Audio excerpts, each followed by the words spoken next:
ये गांव अपनी मिट्टी की उर्वरता और मेहनती लोगों के लिए जाना जाता था, लेकिन यहाँ के अधिकांश निवासी पीढ़ी दर पीढ़ी बस किसी तरह अपना जीवनयापन ही कर पाते थे।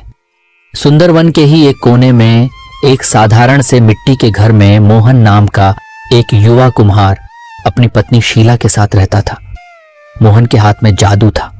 वह मिट्टी को ऐसे आकार देता मानो वह निर्जीव नहीं बल्कि जीवंत हो। उसके बनाए बर्तन, गड्ढे, सुराही और दिए दूर दूर तक अपनी सुंदरता और मजबूती के लिए जाने जाते थे, पर कला की कद्र करने वाले कम थे और मूल भाव करने वाले अधिक।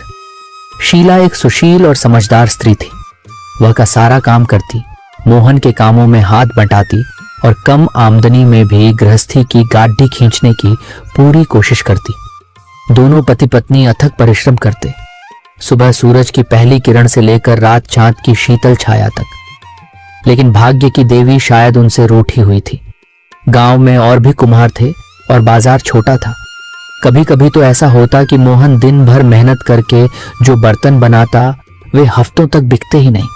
ऐसे दिनों में उनके घर का चूल्हा ठंडा रह जाता और उन्हें भूखे पेट या आधा पेट खाकर ही सोना पड़ ढाता था। एक ऐसी ही निराशा भरी शाम थी। बाहर रिमझिम बारिश हो रही थी और उनके घर के अंदर उदासी का घना कोहरा छाया हुआ था। मोहन अपने औजारों को साफ कर रहा था। उसके चेहरे पर चिंता की लकीरें स्पष्ट थीं। शीला, जो चूल्हे के पास बैठी पानी गर्म कर रही थी ताकि मोहन हाथ पैर धो सके, अपने आंसुओं को पीते हुए बोली, स्वामी, कब तक हम ऐसे ही तंगी में जीते रहेंगे?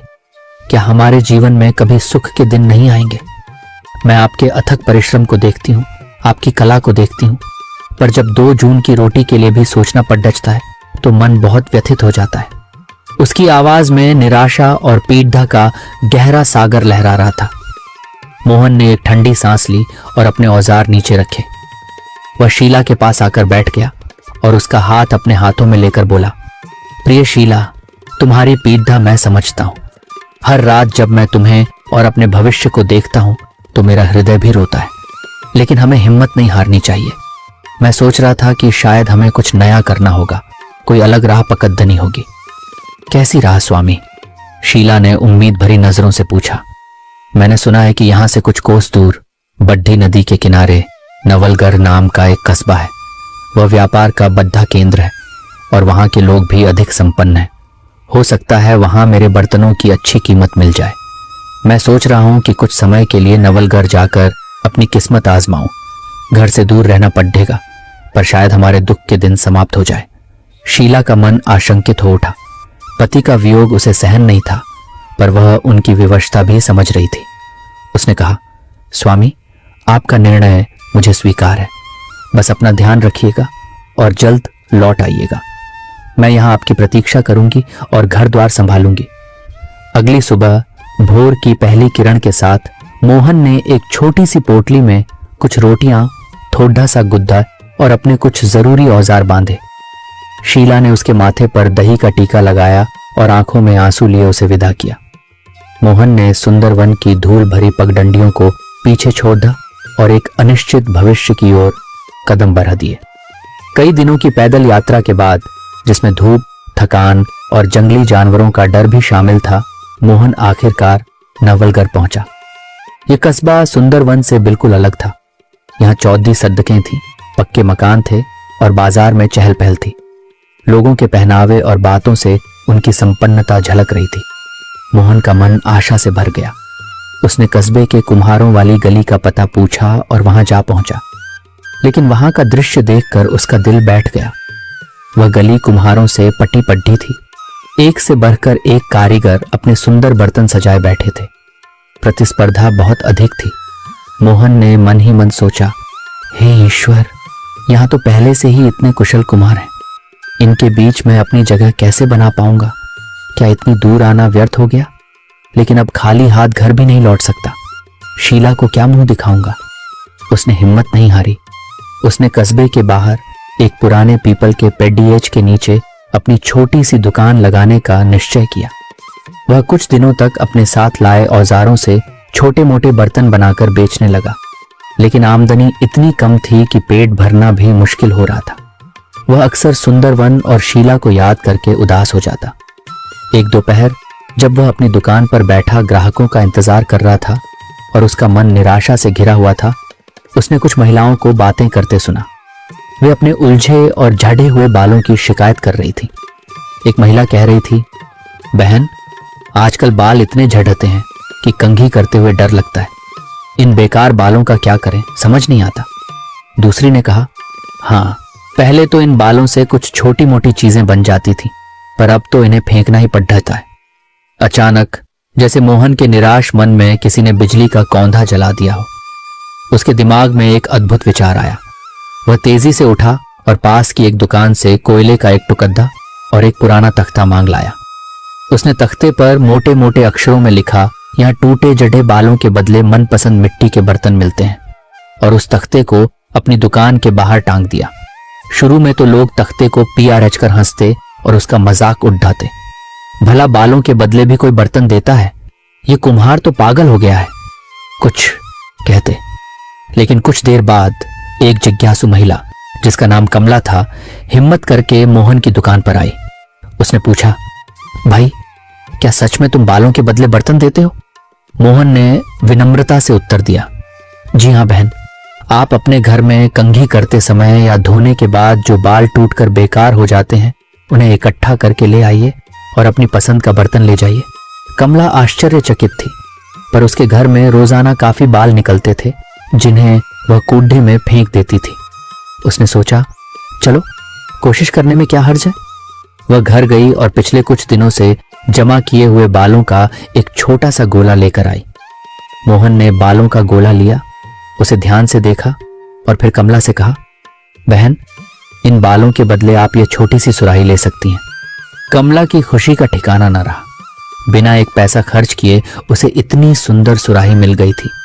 वह खुशी खुशी सुराही लेकर चली गई और रास्ते में जो भी मिला उसे यह अनोखी बात बताई। देखते ही देखते यह बात पूरे नवलगढ़ में आग की तरह फैल गई। एक कुम्हार आया है जो बालों के बदले बर्तन दे रहा है। हर घर में यही चर्चा थी। अब तो मोहन की दुकान पर महिलाओं की भीड़ लगने लगी। वे अपने घरों से बालों के बड्ढे बड्ढे गोले लेकर आती और बदले में अपनी पसंद के गड्ढे, मटके, दिए और खिलौने ले जाती। मोहन का काम चल निकला था।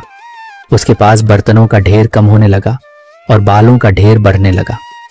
कुछ ही दिनों में उसकी छोटी सी दुकान के पीछे बालों का एक पहाड़ सा खड्डा हो गया। अन्य कुम्हार मोहन की इस तरकीब को देखकर हैरान थे और मन ही मन उससे ईर्ष्या भी करने लगे थे, पर वे समझ नहीं पा रहे थे कि मोहन इन बालों का क्या करेगा। जब मोहन के पास काफी मात्रा में बाल इकट्ठा हो गए तो उसने उन्हें बोरियों में भरना शुरू किया। उसने गांव के कुछ बच्चों को थोड़े पैसे देकर इस काम में मदद के लिए लगा लिया। बच्चे खुशी खुशी बाल साफ करने और बोरियों में भरने में उसकी मदद करते। एक दिन उसने लगभग 10 बोरियां बाल इकट्ठा कर ली। उसने बाजार से पता किया कि इन बालों का सबसे अच्छा खरीदार कहाँ मिलेगा।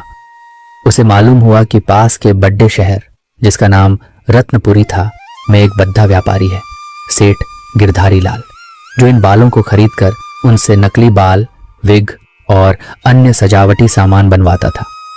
मोहन ने एक बैलगाड़ी किराए पर ली, बालों की बोरियां उस पर लदवाईं और रत्नपुरी की ओर चल पड़ा। रत्नपुरी पहुंचकर उसने सेठ गिरधारी लाल की आलीशान हवेली और दुकान देखी। दुकान में तरह तरह के विग और बालों से बने सामान सजे हुए थे। मोहन ने सेठ से मुलाकात की और अपने लाए हुए बाल दिखाए। सेठ गिरधारी लाल अनुभवी व्यापारी था। उसने बालों की गुणवत्ता परखी। वे साफ और लंबे थे। उसने मोहन से पूछा, इतने सारे बाल तुम कहां से लाए युवक? मोहन ने पूरी ईमानदारी से अपनी कहानी बताई कि कैसे उसने बालों के बदले बर्तन देने का विचार किया। सेठ गिरधारी लाल मोहन की बुद्धिमानी और व्यापारिक सूझबूझ से बहुत प्रभावित हुआ। उसने कहा, युवक, तुम में व्यापार करने की अद्भुत क्षमता है। तुम्हारे बाल अच्छी गुणवत्ता के हैं। मैं तुम्हें इन सभी बालों के बदले 5 चांदी के सिक्के दूंगा। मोहन की आंखें चमक उठी। 5 चांदी के सिक्के, ये उसकी कल्पना से भी अधिक था। सुंदरवन में तो वह महीनों में भी इतने पैसे नहीं कमा पाता था। उसने खुशी खुशी सौदा स्वीकार कर लिया। सेठ ने उसे यह भी आश्वासन दिया कि भविष्य में जब भी वह बाल लेकर आएगा वह उससे खरीद लेगा। मोहन 5 चांदी के सिक्के लेकर नवलगढ़ लौटा। उसका हृदय आनंद से भर उठा था। उसने मन ही मन ईश्वर को धन्यवाद दिया। आज तो बहुत अच्छी कमाई हुई। अगर इसी तरह काम चलता रहा तो मैं जल्द ही शीला के लिए नए कपड़े, घर के लिए अनाज और शायद एक गाय भी खरीद सकूंगा। नवलगढ़ लौटकर उसने फिर से वही क्रम शुरू किया। महिलाएं बाल लाती, बर्तन ले जाती। मोहन बाल इकट्ठा करता और हर कुछ हफ्तों में रत्नपुरी जाकर सेठ गिरधारी लाल को बेच आता। धीरे धीरे उसकी आर्थिक स्थिति सुधरने लगी। उसने पीपल के पेडीएच के नीचे एक छोटी सी झोपड़ी बना ली थी और अब वह पहले से बेहतर खाने पीने लगा था। उसके चेहरे पर निराशा की जगह आत्मविश्वास और आशा की चमक दिखाई देने लगी थी। कुछ ही महीनों में मोहन ने कड़ी मेहनत और बुद्धिमानी से काफी धन जमा कर लिया।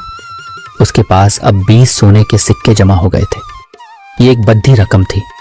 उसने सोचा, अब मुझे सुंदरवन लौट जाना चाहिए और वहां एक अच्छा सा घर बनाना चाहिए। मैं वहां एक भैंस भी खरीदूंगा ताकि शीला को दूध दही की कमी ना हो। उसने नवलगढ़ के अपने जान पहचान वालों को धन्यवाद दिया, अपना सामान समेटा और अपनी जमा पूंजी लेकर सुंदरवन की ओर चल पड़ा।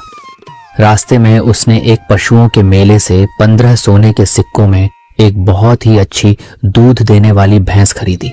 उसके पास अब भी 5 सोने के सिक्के बचे थे, जिन्हें उसने अपनी कमर में बंधी थैली में सुरक्षित रख लिया था। वह भैंस को हाँकता हुआ खुशी खुशी अपने गांव की ओर बढ़ रहा था, अपने और शीला के सुखद भविष्य के सपने देखता हुआ। सुंदरवन का रास्ता घने और सुनसान जंगल से होकर गुजरता था। यह जंगल कुख्यात डाकू विक्रम सिंह और उसके गिरोह के आतंक के लिए जाना जाता था। विक्रम सिंह एक क्रूर और चालाक डाकू था, जिसके नाम से ही राहगीर कांप उठते थे। मोहन को इस बात का अंदाजा था, इसलिए वह थोड़ा सतर्क होकर चल रहा था। लेकिन उसके मन में घर पहुंचने की खुशी इतनी अधिक थी कि डर पर हावी थी। वह जंगल के आधे रास्ते तक ही पहुंचा होगा कि अचानक घोड़ों की टापों और कर्कश आवाजों ने शांति भंग कर दी। झादियों के पीछे से 4-5 हथियारबंद डाकू निकले और उन्होंने मोहन का रास्ता रोक लिया।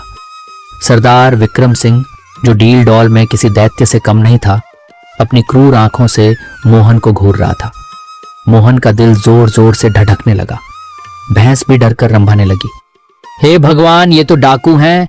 अगर इन्हें मेरे सोने के सिक्कों के बारे में पता चल गया तो ये मुझे जिंदा नहीं छोड़ेंगे। हे प्रभु, मेरी रक्षा करना। उसने मन ही मन प्रार्थना की। लेकिन मोहन घबराहट में भी अपनी बुद्धि का साथ नहीं छोड़ता था। उसके दिमाग में तेजी से विचार कौंधने लगे। उसे अपनी जान और माल दोनों बचाने थे। विक्रम सिंह गरज कर बोला, ऐ मुसाफिर, जो कुछ भी तेरे पास है चुपचाप हमारे हवाले कर दे, वरना तेरी जान की खैर नहीं। मोहन ने घबराए हुए होने का नाटक करते हुए कहा, डाकू भाई, मैं तो एक गरीब कुम्हार हूं। जैसे तैसे नवलगढ़ में कुछ बर्तन बेचकर यह भैंस खरीदी है ताकि अपने बच्चों का पेट पाल सकूं। मेरे पास आपको देने के लिए कुछ भी नहीं है। तभी उसके दिमाग में एक चालाकी भरी योजना आई। उसने जल्दी से भैंस के नीचे अपनी लुटिया, छोटा धातु का बर्तन रखी और भैंस का दूध दूहने का नाटक करने लगा। उसने चुपके से अपनी कमर की थैली से एक सोने का सिक्का निकाला और उसे दूध की लुटिया में डाल दिया। फिर जैसे ही डाकुओं का ध्यान थोड़ा सा बंटा, उसने जानबूझकर दूध की लुटिया को ठोकर मारकर गिरा दिया। दूध जमीन पर फैल गया और सोने का सिक्का धूप में चमकने लगा। एक डाकू की नजर उस चमकते सिक्के पर पड़ी। वह चिल्लाया, सरदार देखो, इसके पास सोने का सिक्का है। ये झूठ बोल रहा है कि ये गरीब है। विक्रम सिंह की आंखें गुस्से से लाल हो गईं। उसने अपनी तलवार मोहन की गर्दन पर रखते हुए कहा, अच्छा, हमसे चालाकी करता है कमीने। सच सच बता, ये सिक्का कहां से आया और तेरे पास कितने सिक्के हैं, वरना अभी तेरा सिर ढड्डे से अलग कर दूंगा। मोहन ने डर का अभिनय करते हुए कांपती आवाज में कहा, नहीं नहीं सरदार, आप गलत समझ रहे हैं। मैं आपको सब सच बताता हूं। कुछ दिन पहले मुझे जंगल में एक बहुत पहुंचे हुए तपस्वी महात्मा मिले थे। मैंने उनकी बहुत सेवा की। मेरी सेवा से प्रसन्न होकर उन्होंने मुझे यह भैंस वरदान में दी और कहा कि यह कोई साधारण भैंस नहीं है, ये रोजाना दूध के साथ एक सोने का सिक्का देगी। उन्होंने कहा था कि इसकी खूब सेवा करना। आज सुबह ही इसने यह पहला सिक्का दिया है। मैं तो खुद हैरान था। फिर पता नहीं वे महात्मा जी कहां अंतर्धान हो गए। मोहन ने ऐसी कहानी गढ़ी कि डाकू भी सोच में पड्डीडीडीएच गए। डाकू एक दूसरे का मुंह देखने लगे। सोने का सिक्का देने वाली भैंस, ये तो उन्होंने कभी नहीं सुना था। विक्रम सिंह ने तलवार हटाई और संदेह भरी नजरों से भैंस को देखा। उसके मन में लालच का बीज अंकुरित होने लगा था। क्या रोज सोने का सिक्का देने वाली भैंस? एक डाकू ने आश्चर्य से कहा। वाह, ऐसी चमत्कारी भैंस तो हमारे सरदार के पास होनी चाहिए। विक्रम सिंह ने अपनी ठुड्डी पर हाथ फेरते हुए कहा, अगर यह सच है तो यह भैंस अब हमारी है। मोहन ने गिद्दाते हुए कहा, नहीं सरदार, मुझ गरीब पर रहम करो। अगर आप मेरी यह भैंस ले जाएंगे तो मैं और मेरा परिवार भूखों मर जाएंगे। यही तो मेरी रोजी रोटी का एकमात्र सहारा बनने वाली थी। विक्रम सिंह कुछ देर सोचता रहा, फिर उसने अपने साथियों से कुछ कानाफूसी की। उसके चेहरे पर एक कुटिल मुस्कान उभरी। उसने मोहन से कहा, देख मुसाफिर, हम डाकू जरूर हैं, पर कभी कभी दिलदार भी हो जाते हैं। हम तेरी यह चमत्कारी भैंस तुझसे खरीदेंगे।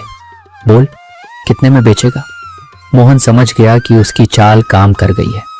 उसने थोड़ा और आनाकानी करने का नाटक किया, फिर बोला, सरकार, ये तो अनमोल है, पर आप कह रहे हैं तो आप जो उचित समझे। विक्रम सिंह ने कहा, हम तुझे इस भैंस के बदले 50 सोने के सिक्के देंगे। ये रकम तेरी 7 पीढ़ियों के लिए काफी होगी। अब ज्यादा नाटक मत कर और चुपचाप भैंस हमारे हवाले कर दे। 50 सोने के सिक्के। मोहन तो फूला नहीं समाया। उसने तो सोचा भी नहीं था कि उसकी तरकीब इतनी कारगर होगी।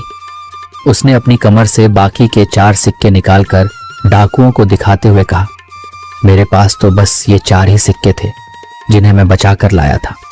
डाकुओं ने उसे 50 सोने के सिक्के दिए, जो शायद उन्होंने किसी और राहगीर से लूटे होंगे, और भैंस को लेकर खुशी खुशी जंगल में अपने अड्डे की ओर चले गए। एक डाकू अपने सरदार की तारीफ करते हुए बोला, वाह सरदार वाह, आपने तो कमाल कर दिया। सिर्फ 50 सोने के सिक्कों में रोजाना सोना देने वाली भैंस हथियाली। सच है, आपसे ज्यादा बुद्धिमान और चालाक इस पूरे इलाके में कोई नहीं। मोहन ने राहत की सांस ली।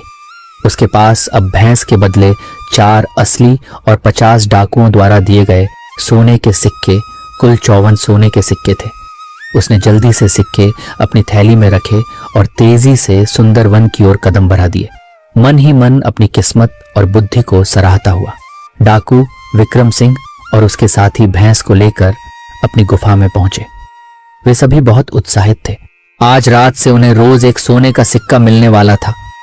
उन्होंने भैंस को अच्छे से चारा पानी दिया और रात होने का इंतजार करने लगे। अगले दिन बड्ढे सवेरे विक्रम सिंह खुद भैंस का दूध दुहने बैठा। उसने बद्धी उम्मीद से दूध दुहा, पर दूध में सिक्के की जगह सिर्फ झाग ही झाग थे। उसने पूरी बाल्टी छान मारी, पर कोई सिक्का नहीं मिला। वह हैरान रह गया। क्या हुआ? उस कुम्हार ने कहा था रोज सिक्का देगी, शायद आज नहीं कल देगी। उसने मन को समझाया, लेकिन जब अगले दिन भी कोई सिक्का नहीं निकला और उसके बाद वाले दिन भी नहीं, तो विक्रम सिंह का माथा ठनका। लगता है उस चालाक कुम्हार ने हमें बेवकूफ बना दिया। धत तेरे की, एक मामूली कुम्हार ने विक्रम सिंह को छूना लगा दिया। वह गुस्से से बड्डबड्डाया, लेकिन उसने यह बात अपने साथियों को नहीं बताई, क्योंकि उसे डर था कि वे उसका मजाक उड़ाएंगे कि कैसे सरदार एक कुम्हार से ठगा गया। कुछ देर बाद उसका एक साथी भोलू आया और बोला, सरदार, आज भैंस धोने की बारी मेरी है, देखें तो कितने सिक्के मिलते हैं। विक्रम सिंह ने बात बनाते हुए कहा, अरे भोलू, इतनी भी क्या जल्दी है? महात्मा ने कहा था भैंस की सेवा करनी पद्धति है, उसे खुश रखना पद्धति है। शायद अभी यह नई जगह पर सहज नहीं हुई है। आज तुम इसकी सेवा करो, कल दूध दोहना। भोलू मान गया। उसने दिन भर भैंस की खूब सेवा की। अगले दिन जब उसने दूध दुहा तो नतीजा वही, 0। अब भोलू को भी शक होने लगा। एक एक करके सभी डाकुओं ने भैंस को दुहा और उसकी सेवा की, पर सोने का सिक्का तो दूर, पीतल का भी नहीं मिला। आखिरकार सबको समझ में आ गया कि मोहन ने उन्हें बुरी तरह मूर्ख बनाया था। विक्रम सिंह का चेहरा गुस्से और शर्मिंदगी से तमतमा उठा। उस कुम्हार की इतनी हिम्मत, उसने विक्रम सिंह को धोखा दिया। मैं उसे जिंदा नहीं छोड़ दूंगा। लगता है उसका जीने से मन भर गया है। सभी डाकू गुस्से में भैंस को हाँकते हुए सुंदरवन गांव की ओर चल पड़े मोहन से बदला लेने के लिए। उधर मोहन सुंदरवन पहुंच चुका था। शीला उसे और नई भैंस, जो अब नहीं थी, की जगह इतने सारे सोने के सिक्के देखकर हैरान और खुश थी। मोहन ने उसे पूरी कहानी सुनाई, जिसे सुनकर शीला पहले तो डरी, फिर अपने पति की बुद्धिमानी पर गर्व करने लगी। मोहन ने उन सिक्कों से गांव के बीचों बीच एक अच्छी सी जमीन खरीदी और उस पर एक पक्का मकान बनवाना शुरू कर दिया। बचे हुए सिक्कों से उसने बाजार में एक किराने और सब्जी की दुकान खोल ली। उसकी दुकान अच्छी चलने लगी। सुंदरवन के लोग मोहन की तरक्की देखकर खुश भी थे और हैरान भी। एक दिन जब मोहन अपनी दुकान पर बैठा था, उसने दूर से धूल का गुब्बार उड़ते देखा। कुछ घुड़सवार गांव की ओर आ रहे थे। उसकी छठी इंद्री ने उसे सचेत कर दिया। ये डाकू विक्रम सिंह और उसके साथी ही हो सकते हैं। वह फुर्ती से उठा और भागकर घर पहुंचा। शीला घबरा गई। क्या हुआ स्वामी, आप इतने परेशान क्यों हैं? मोहन ने हाँफते हुए कहा। शीला, लगता है वे डाकू वापस आ गए हैं। उन्हें पता चल गया होगा कि भैंस सोने के सिक्के नहीं देती। अब वे मुझसे बदला लेने आए हैं। घबराओ मत, बस वही करना जो मैं कहूं। मोहन ने जल्दी से अपनी पालतू मैना, जिसका नाम राधा रानी था और जो कुछ शब्द बोलना सीख गई थी, उसे पिंजरे से निकाला। फिर वह घर के पीछे आंगन में लगे घने अमरूद के पेड्डे के पीछे छिप गया। कुछ ही देर में डाकू विक्रम सिंह अपने साथियों के साथ मोहन के दरवाजे पर आ धमका। ओए कुम्हार, बाहर निकल, विक्रम सिंह ने गरजते हुए कहा। शीला ने घबराते हुए दरवाजा खोला। उसने जानबूझकर आश्चर्य दिखाया। अरे आप लोग, आइए आइए, अंदर बैठिए। स्वामी तो अभी अभी बाजार की ओर निकले हैं। विक्रम सिंह ने गुस्से से कहा। हमें पता है वह यहीं कहीं छिपा है, उसे बाहर बुला। शीला ने बड्ढी सहजता से कहा। अरे इसमें इतनी चिंता की क्या बात है? मैं अभी अपनी राधा रानी को भेजती हूँ। ये उड़ कर जाएगी और उन्हें बुला लाएगी। आप लोग तब तक पानी पीजिए और थोड़ा आराम कीजिए। ये कहकर शीला ने मैना के कान में फुसफुसाया। जाओ मेरी प्यारी राधा रानी, अपने मालिक को बुला लाओ कि मेहमान आए हैं। और मैना को उड्डा दिया।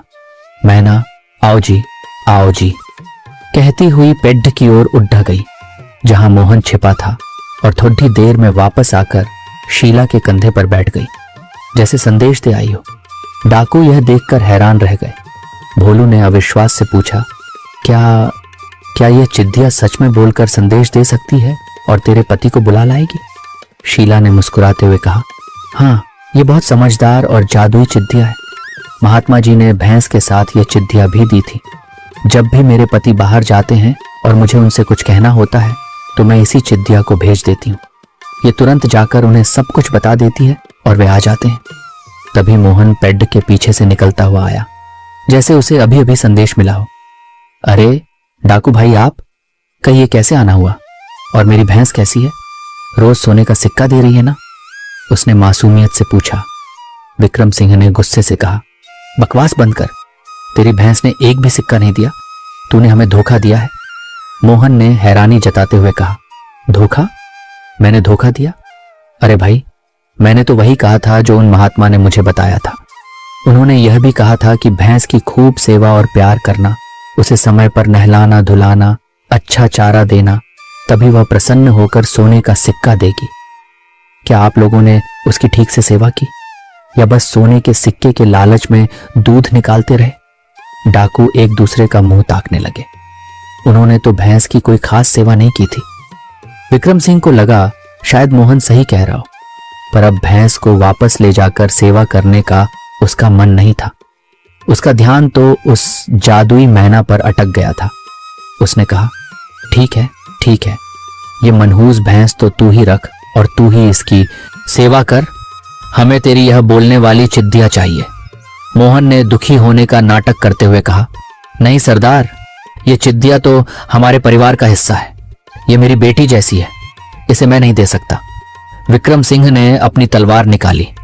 देख कुमार, ज्यादा बहस मत कर। अगर तूने यह चिद्दिया हमें शांति से दे दी तो हम तुझे इसके बदले और 50 सोने के सिक्के देंगे, और अगर नहीं दी तो इसका अंजाम बहुत बुरा होगा। तेरी जान भी जा सकती है और गांव वालों की भी। मोहन ने घबराते हुए बिना ज्यादा सोचे समझे हामी भर दी। ठीक है सरदार, अगर आप इतनी जिद कर रहे हैं तो ले जाइए, पर इसका ध्यान रखिएगा। डाकुओं ने मोहन को और 50 सोने के सिक्के दी और मैना राधा रानी को लेकर खुशी खुशी वापस अपने अड्डे की ओर चले गए।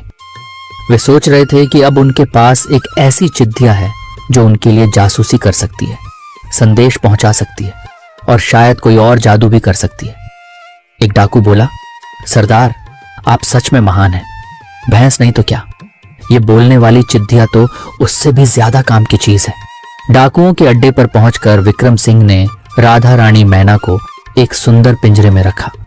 वो बहुत खुश था।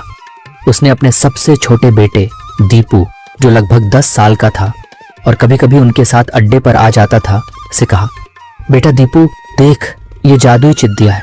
ये हमारी भाषा समझती है और बोलकर संदेश भी देती है। मैं कुछ काम से बाहर जा रहा हूं। अगर तुझे कोई जरूरत हो या मुझसे कोई काम हो तो तू इस राधा रानी से कह देना, ये मुझे आकर संदेश दे देगी। जी पिताजी, दीपू ने उत्साह से कहा। विक्रम सिंह के जाने के बाद कुछ देर में एक आदमी सरदार से मिलने आया। दीपू को पिताजी की बात याद आई। उसने मैना के पिंजरे के पास जाकर कहा, राधा रानी, जाओ पिताजी को संदेश दो कि उनसे कोई मिलने आया है। मैना पिंजरे में फुदकी, आओ जी कहा। और जैसे ही दीपू ने पिंजरे का दरवाजा खोला, वह फुर्र से उड़ गई। लेकिन वह विक्रम सिंह को ढूंढने के बजाय सीधे उड़कर सुंदरवन में मोहन के घर पहुंच गई और शीला के कंधे पर बैठ गई। शाम को जब विक्रम सिंह लौटा तो दीपू ने उसे बताया कि उसने चिद्दिया को संदेश देने भेजा था, पर वह वापस नहीं आई। विक्रम सिंह तुरंत समझ गया कि चिद्दिया कहां जा सकती है। उसका खून खौल उठा। उस कुम्हार ने हमें फिर बेवकूफ बनाया। वह गुस्से में अपने कुछ साथियों को लेकर तुरंत सुंदरवन पहुंचा। उसने देखा कि मैना मोहन के घर में आराम से बैठी दाना चुग रही थी। विक्रम सिंह ने दहादते हुए पूछा, ये चिद्दिया तुम्हारे पास क्यों आ गई? तूने फिर हमें धोखा दिया है। मोहन ने हाथ जोड़कर कहा, माफ करना डाकू भाई, यह हमारे साथ इतने समय से रही है कि इसका हमसे बहुत गहरा लगाव हो गया है।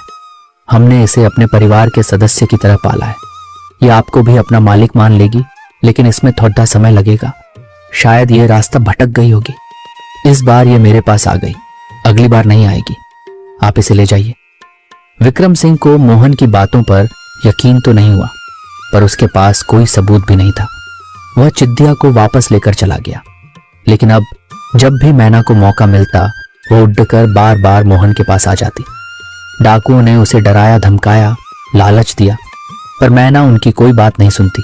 बस आओ जी, राम राम जैसे रटे रटाए शब्द बोलती और मौका मिलते ही भाग जाती।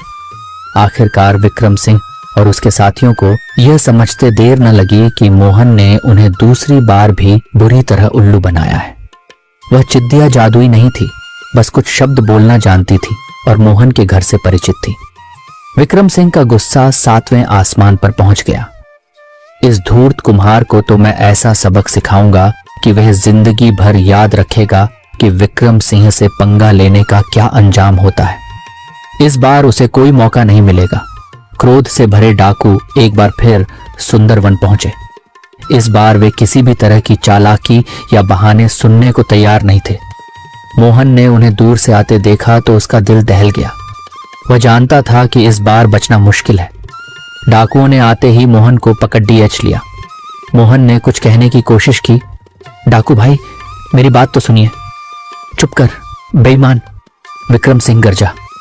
तेरी बहुत बातें सुन ली, अब तेरी सजा का वक्त है। डाकुओं ने मोहन को पीटना शुरू कर दिया, पर गांव के कुछ बुजुर्गों और महिलाओं ने बीच बचाव किया। सरदार, इसे मारो मत, ये नासमझ है।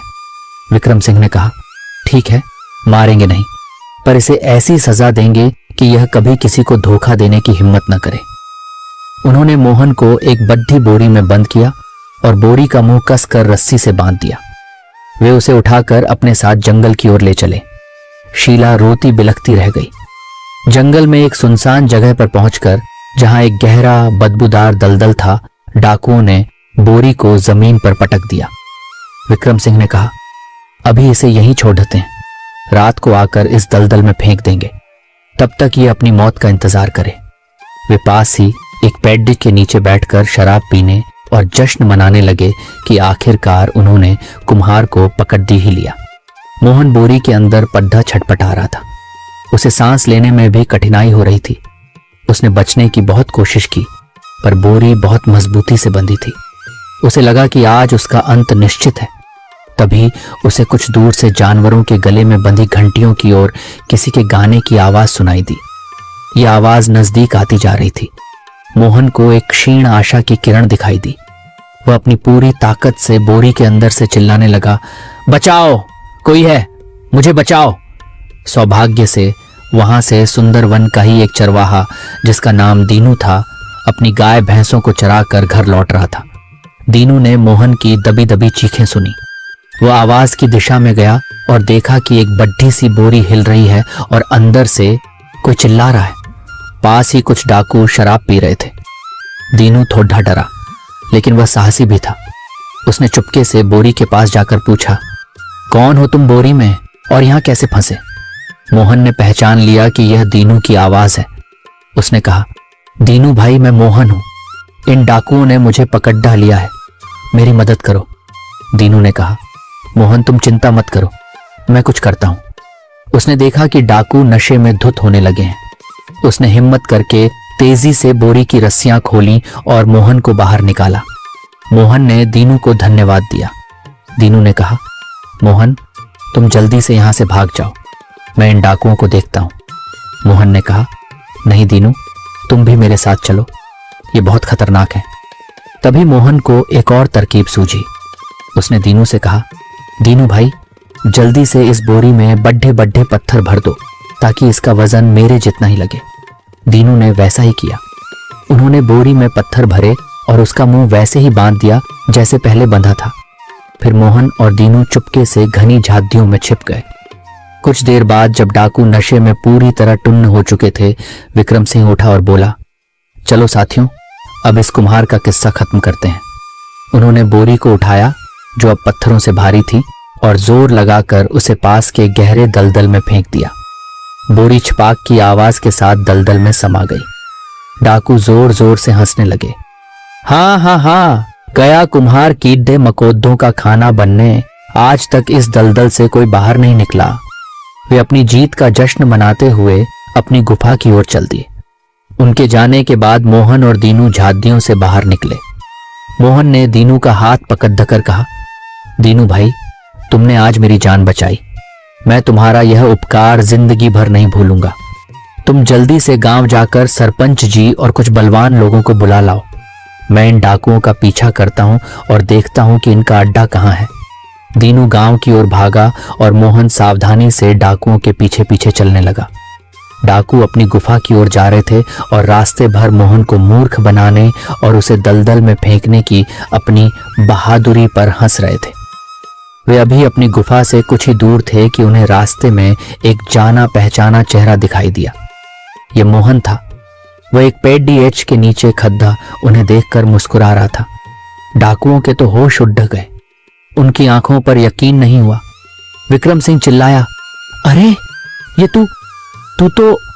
तुझे तो हमने दलदल में फेंक दिया था, तू यहां जिंदा कैसे? उसके साथी भी भूत देखने की तरह मोहन को घूर रहे थे।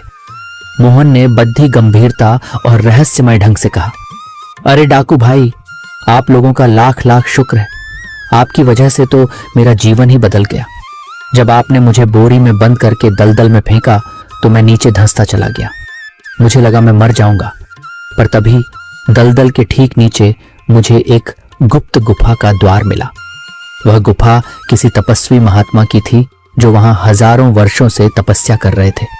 डाकुओं की आंखें आश्चर्य और लालच से फैल गईं। मोहन ने अपनी कहानी जारी रखी। उन महात्मा ने मुझे अपनी तपस्या भंग होने पर पहले तो क्रोधित दृष्टि से देखा, पर फिर मेरी दशा देखकर उन्हें दया आ गई। उन्होंने मुझे बताया कि मैं एक भाग्यशाली व्यक्ति हूं जो इस गुप्त स्थान तक पहुंच पाया। उन्होंने मुझे आशीर्वाद के रूप में एक सोने का चमत्कारी लोटा दिया और कहा कि इस लोटे से तुम जितने चाहो उतने सोने के सिक्के निकाल सकते हो, ये कभी खाली नहीं होगा। पर दिक्कत ये हो गई कि जब मैं उस गुफा से बाहर निकलने लगा तो वह भारी सोने का लोटा मेरे हाथ से छूटकर वहीं दलदल में कहीं गिर गया। मैं तो जैसे तैसे बाहर आ गया, पर लौटा वहीं रह गया। इसलिए मैं सोच रहा था कि गांव से कुछ लोगों और रस्से वगैरह लेकर आऊं ताकि उस लोटे को दलदल से निकाल सकूं। मोहन ने अपनी कमर में बंधी खाली थैली दिखाते हुए कहा, अभी तो मेरे पास एक फूटी कौडी भी नहीं बची। विक्रम सिंह और उसके साथी यह सुनकर सुध बुद्ध खो बैठे। सोने का लोटा जिससे अनगिनत सिक्के निकल सकते हैं, उनका लालच चरम पर पहुंच गया। विक्रम सिंह ने अपनी आंखों में चमक ली कहा, लगता है तेरी किस्मत बहुत बुलंद है कुम्हार, पर तू उस लोटे को भूल जा। वह लौटा अब हमारा है। हमें बता, वह महात्मा की गुफा और वह लौटा दलदल में ठीक किस जगह पर है। हम जाकर उसे निकाल लेंगे, बदले में हम तुझे जिंदा छोड़ देंगे।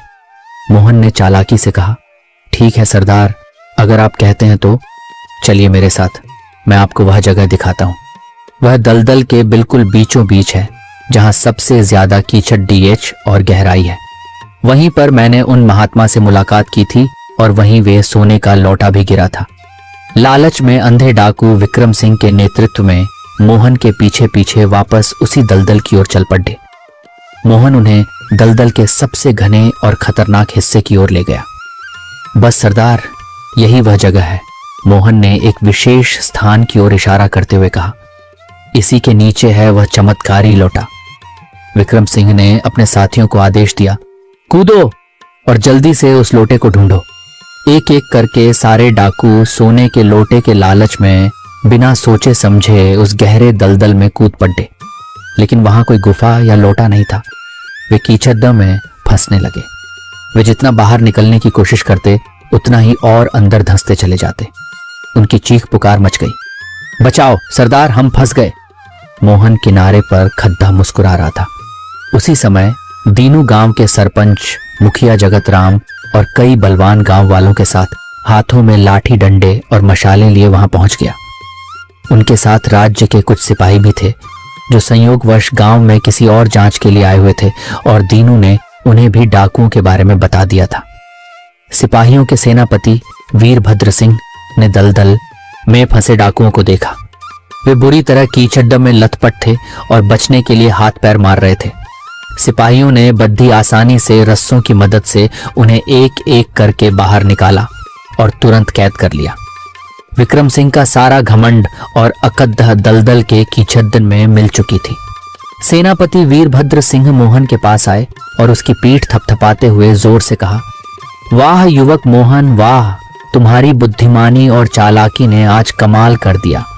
तुमने न केवल अपनी जान बचाई बल्कि इन खूंखार डाकुओं को भी पकड़वा दिया जो सालों से इस पूरे प्रांत में आतंक मचाए हुए थे। ये वही डाकू हैं जिन्होंने अनगिनत लोगों को लूटा और कई निर्दोषों की जान ली थी। इनके सरदार विक्रम सिंह के सिर पर तो महाराजाधिराज सूर्य प्रताप ने 100 सोने के सिक्कों का भारी इनाम रखा था। क्या 100 सोने के सिक्के? मोहन की आंखें आश्चर्य और खुशी से चमक उठी। इससे तो मेरे जीवन भर की गरीबी सच में दूर हो जाएगी।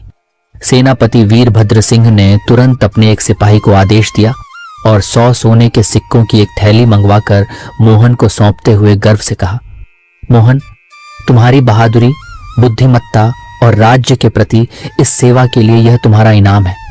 महाराजाधिराज सूर्य प्रताप तुमसे बहुत प्रसन्न होंगे। तुमने सच में कमाल कर दिखाया। सुंदरवन के सभी गांव वाले मोहन की जय जयकार करने लगे। शीला भी वहां पहुंच चुकी थी। उसकी आंखों में खुशी के आंसू थे। मोहन को 100 सोने के सिक्के मिले। उसने उन सिक्कों का सही उपयोग किया।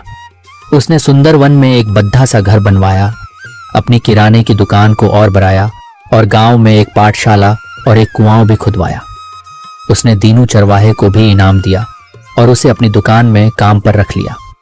मोहन और शीला का जीवन अब सुख और समृद्धि से भर गया था, लेकिन मोहन ने कभी अपनी विनम्रता और बुद्धिमानी नहीं छोड़ दी।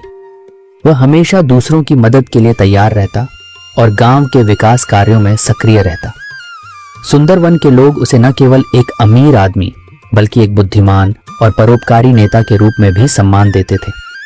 डाकू विक्रम सिंह और उसके साथियों को उनके अपराधों के लिए कठोर दंड मिला और उन्हें जीवन भर के लिए कारागार में डाल दिया गया। और इस प्रकार एक साधारण कुम्हार मोहन ने अपनी चतुराई, साहस और धैर्य से न केवल अपनी गरीबी को हराया बल्कि समाज को दुष्टों के आतंक से भी मुक्त कराया। इस कहानी से हमें यह सीख मिलती है कि जीवन में चाहे कितनी भी कठिन और विपरीत परिस्थितियां क्यों ना आ जाएं, हमें घबराना नहीं चाहिए, बल्कि अपनी बुद्धि, विवेक और धैर्य से काम लेना चाहिए। सच्ची लगन और सकारात्मक सोच से बड्ढी मुश्किल का भी हल निकाला जा सकता है। दूसरी महत्वपूर्ण सीख ये है कि लालच का अंजाम हमेशा बुरा होता है। डाकुओं ने लालच में आकर बार बार धोखा खाया और अंततः अपने ही जाल में फंस गए, जबकि मोहन ने अपनी मेहनत और बुद्धिमानी से न केवल धन कमाया बल्कि सम्मान भी अर्जित किया। तो दोस्तों, ये कहानी कैसी लगी कमेंट में जरूर बताया। चलिए अब चलते हैं अगली कहानी की तरफ। बहुत पुरानी बात है। भारतवर्ष के मध्य में मगध नामक एक विशाल और समृद्ध राज्य था। इस राज्य पर महाराजा धर्मपाल का शासन था, जो अपनी प्रजा के बीच अपनी बुद्धिमत्ता, न्यायप्रियता और दूरदर्शिता के लिए पूजनीय थे। उनका राजकोष भरा हुआ था, सेना शक्तिशाली थी और गांव-गांव में खुशहाली का वास था।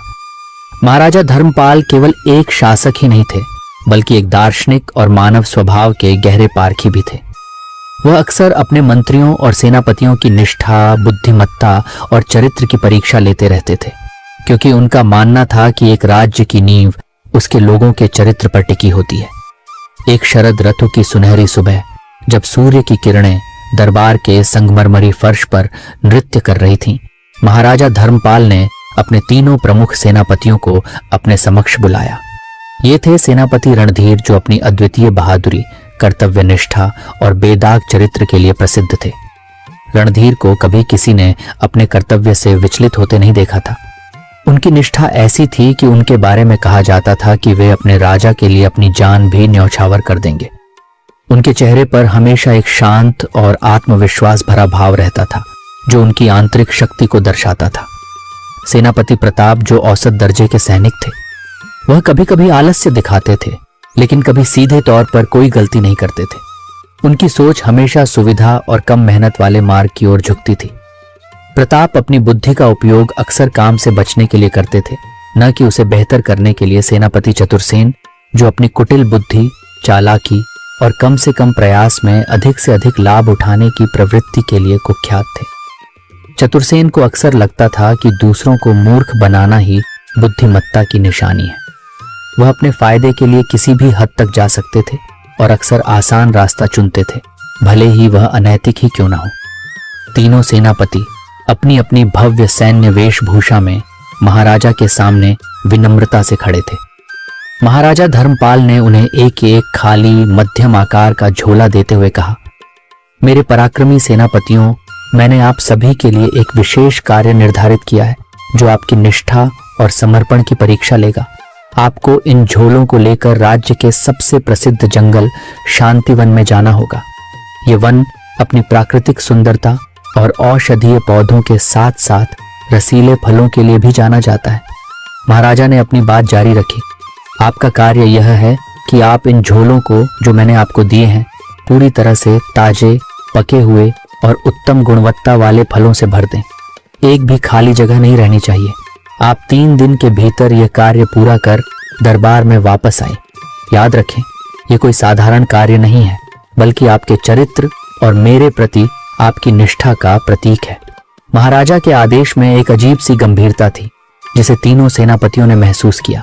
उन्होंने आदेश को स्वीकार किया और अपने अपने खाली झोले लेकर दरबार से विदा हो गए। सेनापति रणधीर ने महाराजा के आदेश को बहुत गंभीरता से लिया। उनके मन में कोई संदेह नहीं था कि यह कार्य उनकी ईमानदारी और समर्पण की परीक्षा है। उन्होंने अपने झोले को हाथ में लिया और शांतिवन की ओर बढ़ते हुए गहरे चिंतन में डूब गए। महाराजा ने उत्तम गुणवत्ता वाले फल का उल्लेख किया है। रणधीर ने मन में सोचा, इसका अर्थ है कि उन्हें न केवल झोला भरा हुआ चाहिए, बल्कि उसमें जो कुछ भी हो वह सर्वश्रेष्ठ होना चाहिए। एक सच्चा सैनिक अपने राजा के आदेश का पालन अक्षरशः करता है, बिना किसी छल या कपट के।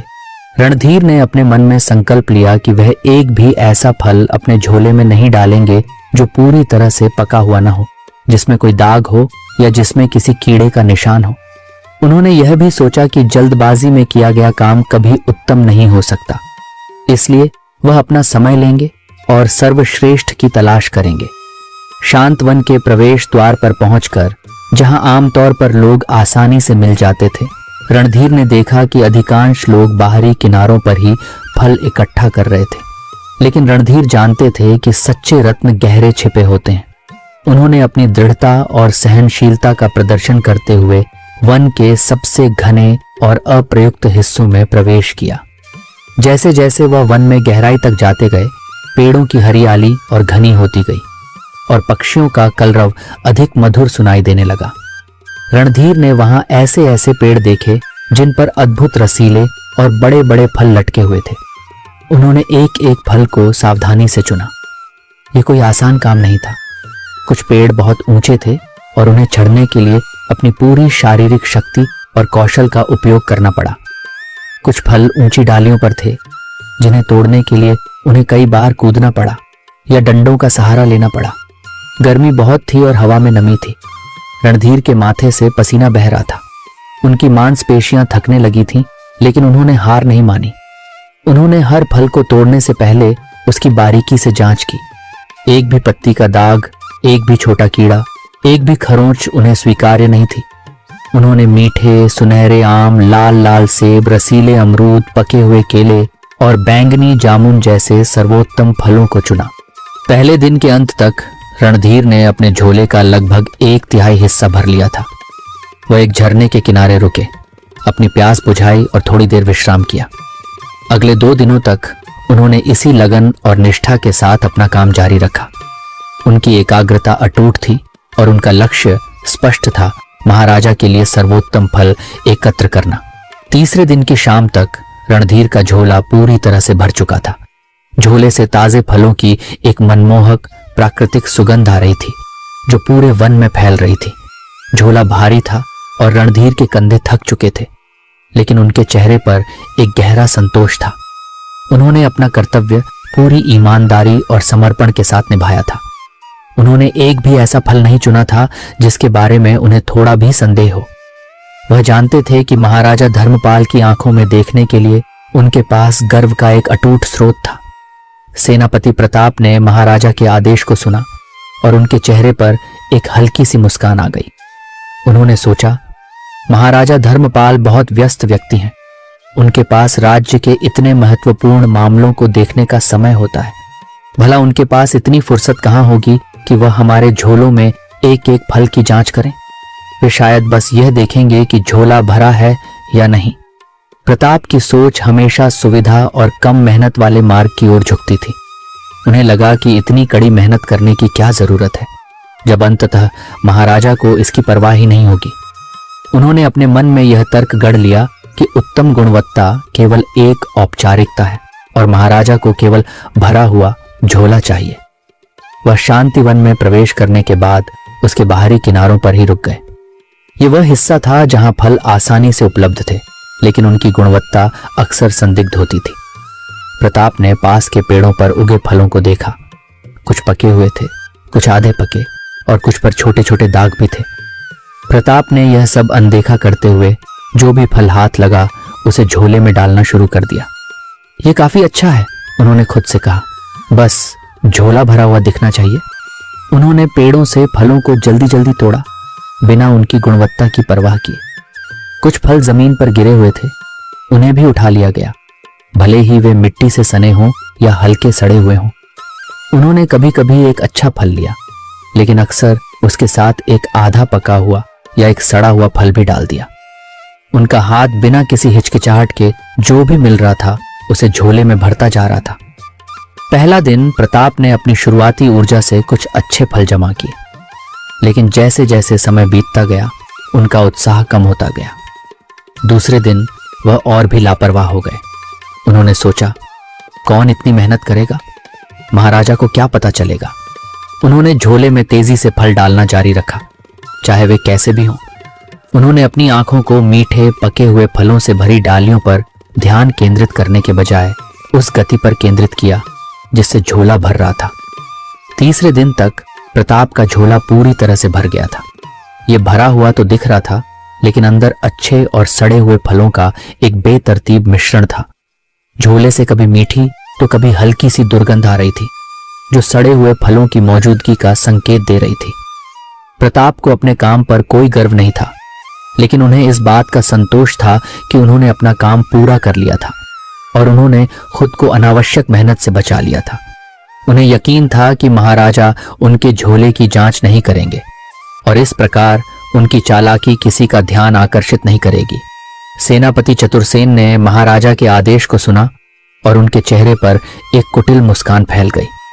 वह जानते थे कि यह महाराजा की एक परीक्षा है, लेकिन उन्होंने इसे अपनी बुद्धिमत्ता, जो उनकी नजर में दूसरों को मूर्ख बनाना था, का प्रदर्शन करने का अवसर समझा।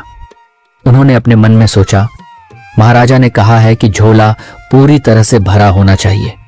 उन्होंने यह तो नहीं कहा कि फल अंदर से कैसे होने चाहिए या उनकी जांच की जाएगी। महाराजा को क्या फर्क पड़ेगा कि अंदर क्या है, वो बस देखेंगे कि झोला कितना बड़ा और भरा हुआ दिखता है। भला कौन इतनी मेहनत करेगा और जंगल में जाकर फल इकट्ठा करेगा।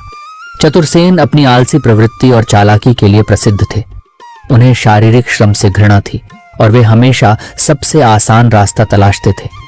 उन्होंने सोचा कि यदि वे जंगल में जाकर फल तोड़ने का दिखावा भी करें तो भी यह समय की बर्बादी होगी। वह शांतिवन में प्रवेश करने के बाद उसके बाहरी हिस्से में ही रुके, जहां वन के किनारे पर सूखे पत्तों, टहनियों और धूल का एक बड़ा ढेर था। यह वह जगह थी जहां अक्सर सफाई के बाद कूड़ा करकट फेंका जाता था। चतुरसेन ने अपना झोला खोला और उसे सूखे पत्तों, सूखी टहनियों, धूल और मिट्टी से भरना शुरू कर दिया। वाह, यह कितना आसान है, उन्होंने खुद से कहा। यह झोला कुछ ही मिनटों में भर जाएगा और मुझे एक बूंद भी पसीना नहीं बहाना पड़ेगा। वह खुशी खुशी अपने झोले को भरते गए। उन्होंने कुछ बड़े पत्थर भी डाल दिए ताकि झोला भारी लगे और भरा हुआ प्रतीत हो। झोला जल्दी ही पूरी तरह से भर गया और चतुरसेन खुश थे कि उन्होंने बिना किसी मेहनत के महाराजा के आदेश का पालन कर लिया था। झोला ऊपर से भरा हुआ और भारी दिख रहा था, लेकिन अंदर फलों की जगह केवल कूड़ा करकट था, जिससे धूल और पत्तों की महक आ रही थी। चतुरसेन ने 3 दिनों तक प्रतीक्षा की, दिखावा करते हुए कि वह कुछ महत्वपूर्ण कर रहे हैं। वह अक्सर अपने झोले को अपने साथ रखते थे ताकि कोई देख ले कि वह काम कर रहे हैं। उन्हें यकीन था कि उनकी चालाकी काम कर जाएगी और उन्हें किसी तरह के परिणाम का सामना नहीं करना पड़ेगा।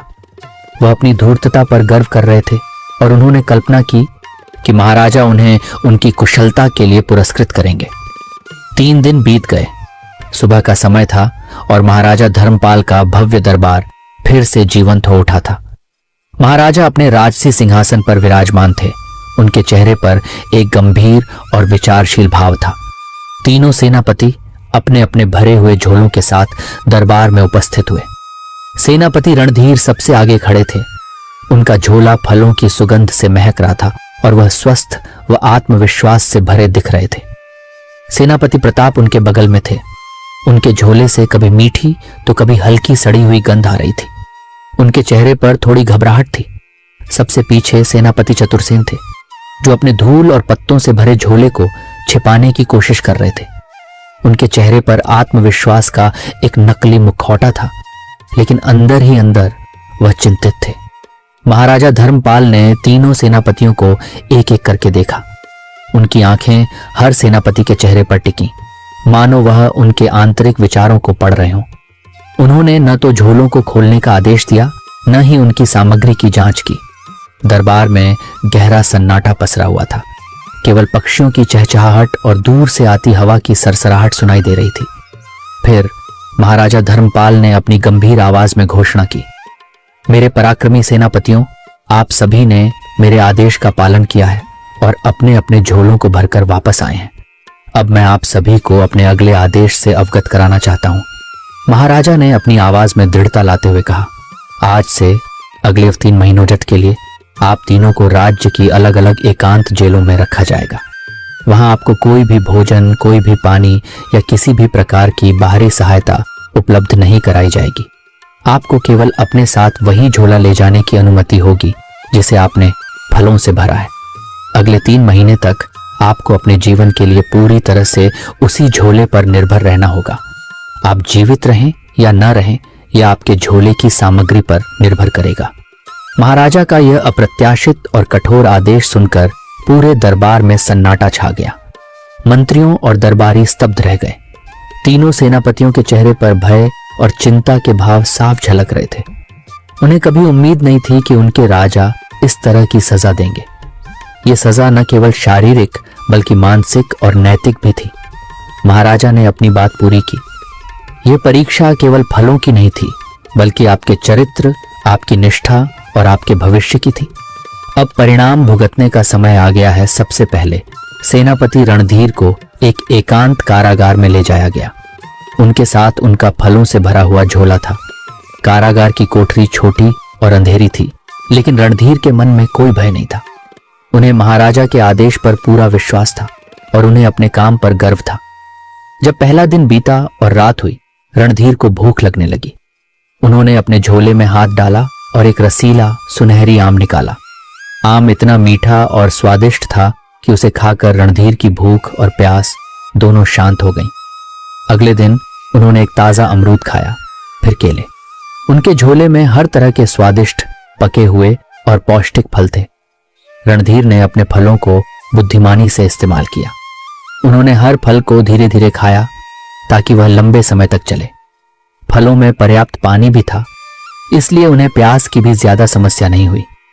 उन्होंने अपनी शारीरिक शक्ति और मानसिक संतुलन बनाए रखा।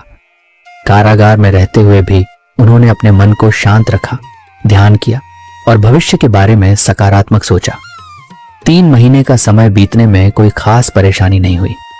रणधीर ने अपने द्वारा चुने गए मीठे, ताजे और पौष्टिक फलों को खाकर खुशी खुशी जेल में बिताया। उनके पास भोजन की कोई कमी नहीं थी और वे हर दिन खुद को तरोताजा और ऊर्जावान महसूस करते थे।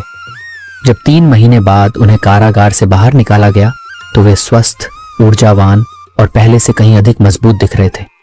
उनकी त्वचा चमक रही थी और उनकी आंखें आत्मविश्वास से भरी थीं। उनकी कर्तव्य निष्ठा और ईमानदारी ने उन्हें न केवल जीवित रखा बल्कि उन्हें एक बेहतर व्यक्ति भी बनाया। रणधीर ने महाराजा के समक्ष सिर उठाकर प्रणाम किया और महाराजा धर्मपाल के चेहरे पर एक गहरी संतुष्टि का भाव था। सेनापति प्रताप की बारी आई। उन्हें भी एक कारागार में डाल दिया गया और उनके साथ उनका मिश्रित फलों वाला झोला था। शुरुआत में प्रताप थोड़े चिंतित थे, लेकिन उन्होंने सोचा कि उनके झोले में कुछ अच्छे फल तो हैं ही। जब उन्हें भूख लगी तो उन्होंने झोले से एक अच्छा फल निकाला और उसे खाया। पहले कुछ दिन वह उन अच्छे फलों को खाकर जीवित रहे जो उन्होंने लापरवाही से ही सही, लेकिन झोले में डाल दिए थे। लेकिन धीरे धीरे अच्छे फल खत्म होने लगे। अब उनके पास केवल आधे पके हुए, दागदार और हल्के सड़े हुए फल ही बचे थे। प्रताप को इन फलों को खाने पर मजबूर होना पड़ा। सड़े हुए फलों का स्वाद कड़वा था और उन्हें खाने से उन्हें पेट दर्द, दस्त और कई तरह की बीमारियां होने लगी। उनका शरीर कमजोर पड़ने लगा और उनकी मानसिक स्थिति भी खराब होने लगी। वह चिड़चिड़े रहने लगे और उन्हें अपने फैसले पर गहरा अफसोस होने लगा। उन्होंने सोचा कि काश उन्होंने थोड़ी और मेहनत की होती तो आज यह दिन न देखना पड़ता। 3 महीने का समय उनके लिए असहनीय हो गया। हर दिन एक चुनौती थी और हर निवाला एक कड़वा अनुभव। जब वह कारागार से बाहर आए तो वे बीमार, कमजोर और पश्चाताप से भरे हुए थे। उनकी त्वचा पीली पड़ गई थी और उनकी आंखें अंदर धंस गई थीं। उनका शरीर दुबला पतला हो गया था और उनकी चाल में लड़खड़ाहट थी। उनकी लापरवाही ने उन्हें भुगतने पर मजबूर किया। महाराजा ने उन्हें देखा और उनके चेहरे पर करुणा का भाव था, लेकिन उन्होंने कुछ नहीं कहा। प्रताप को अपने कर्मों का फल स्पष्ट दिख रहा था। अंत में सेनापति चतुर्सेन को कारागार में भेजा गया। उनके पास सूखे पत्तों, टहनियों और धूल से भरा झोला था। चतुर्सेन कारागार में प्रवेश करते ही उदास हो गए। उन्हें उम्मीद थी कि उनकी चालाकी पकड़ी नहीं जाएगी, लेकिन अब उन्हें वास्तविकता का सामना करना पड़ा। जेल के पहले ही दिन जब उन्हें भूख लगी तो उन्होंने अपने झोले में हाथ डाला। उन्हें फलों की जगह केवल सूखे पत्ते, मिट्टी और पत्थर ही मिले। चतुर्सेन को एहसास हुआ कि उन्होंने कितनी बड़ी गलती की है। उनके पास खाने के लिए कुछ भी नहीं था। वह सूखे पत्ते और धूल नहीं खा सकते थे। अगले कुछ दिनों में चतुर्सेन भूख और प्यास से तड़पने लगे। उनका शरीर कमजोर पड़ने लगा और उनकी हड्डियां दिखने लगीं। उन्होंने चिल्लाने की कोशिश की, मदद की गुहार लगाई, लेकिन कारागार एकांत था और उनकी आवाज किसी तक नहीं पहुंची। उनकी चालाकी और आलस्य ने उन्हें पूरी तरह से धोखा दिया। कुछ ही दिनों में वे भूख से इतना कमजोर हो गए कि उनके शरीर ने जवाब दे दिया। चतुरसेन अपने ही कर्मों के बोझ तले दब गए और कारागार की अंधेरी कोठरी में अकेले ही दम तोड़ दिया। उनकी मृत्यु हो गई। उनकी चालाकी उन्हें ले डूबी। जब 3 महीने बाद कारागार का द्वार खोला गया तो वहां सिर्फ एक निर्जीव शरीर पड़ा था, जो उनके गलत चुनाव का दुखद परिणाम था। महाराजा धर्मपाल ने तीनों सेनापतियों के परिणामों को देखा। रणधीर स्वस्थ और विजयी थे, प्रताप कमजोर और बीमार थे और चतुरसेन का दुखद अंत हो चुका था। महाराजा ने अपने दरबारियों और प्रजा को संबोधित करते हुए कहा, आज आपने जो कुछ भी देखा वह केवल मेरे 3 सेनापतियों की कहानी नहीं है, बल्कि यह हर मनुष्य के जीवन का एक शाश्वत सत्य है। जीवन हमें अवसर प्रदान करता है और हमारा भविष्य इस बात पर निर्भर करता है कि हम उन अवसरों का उपयोग कैसे करते हैं। मैंने इन सेनापतियों को एक कार्य सौंपा और प्रत्येक ने अपनी इच्छा और चरित्र के अनुसार उसका पालन किया और आज उन्हें अपने अपने कर्मों का फल भुगतना पड़ा है। महाराजा ने अपनी आवाज में गंभीरता लाते हुए कहा, सेनापति रणधीर ने अपनी ईमानदारी, कर्तव्य निष्ठा और कड़ी मेहनत से सर्वोत्तम फलों को एकत्र किया। उन्होंने भविष्य के लिए अच्छे बीज बोए और इसलिए जब कठिन समय आया तो उनके पास जीवित रहने और सफल होने के लिए पर्याप्त संसाधन थे। उनका स्वास्थ्य और जीवन उनकी निष्ठा का प्रतिफल है। सेनापति प्रताप ने लापरवाही और आधे अधूरे मन से काम किया। उन्होंने अच्छे और बुरे दोनों को मिलाया। जब तक अच्छे फल थे वह ठीक रहे, लेकिन जैसे ही वे खत्म हुए उन्हें अपने बुरे फैसलों के कड़वे परिणाम भुगतने पड़े। उनके कर्मों ने उन्हें बीमार और कमजोर कर दिया, जो यह दर्शाता है कि लापरवाही और आलस्य अंततः हमें ही नुकसान पहुंचाते हैं। और सेनापति चतुरसेन, उन्होंने अपनी चालाकी और आलस्य का सहारा लिया। उन्होंने सोचा कि वे मुझे मूर्ख बना सकते हैं और बिना किसी मेहनत के अपना काम निकाल सकते हैं, लेकिन उन्होंने अपने झोले में केवल कूड़ा करकट भरा और जब उन्हें सबसे ज्यादा जरूरत थी तो उनके पास कुछ भी नहीं था। उनकी चालाकी और धोखे ने उन्हें जीवन से ही वंचित कर दिया। महाराजा धर्मपाल ने अपने हाथों को जोड़ते हुए कहा, मेरे प्रिय प्रजाजनों, ये कहानी हमें एक अविनाशी सत्य सिखाती है। हम अपने ही कर्मों का फल भोगते हैं। यह सृष्टि का अटल नियम है।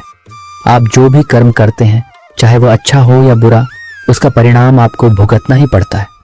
कोई भी कर्म व्यर्थ नहीं जाता और कोई भी कर्म बिना परिणाम के नहीं होता। जीवन एक बगीचे की तरह है। आप जो बीज बोते हैं वही फसल काटते हैं। यदि आप ईमानदारी, कड़ी मेहनत, दया और प्रेम के बीज बोते हैं तो आप सुख, संतोष और समृद्धि की फसल काटेंगे। लेकिन यदि आप छल, आलस्य, बेईमानी और स्वार्थ के बीज बोते हैं तो आपको कष्ट, दुख और विनाश की फसल काटनी पड़ेगी।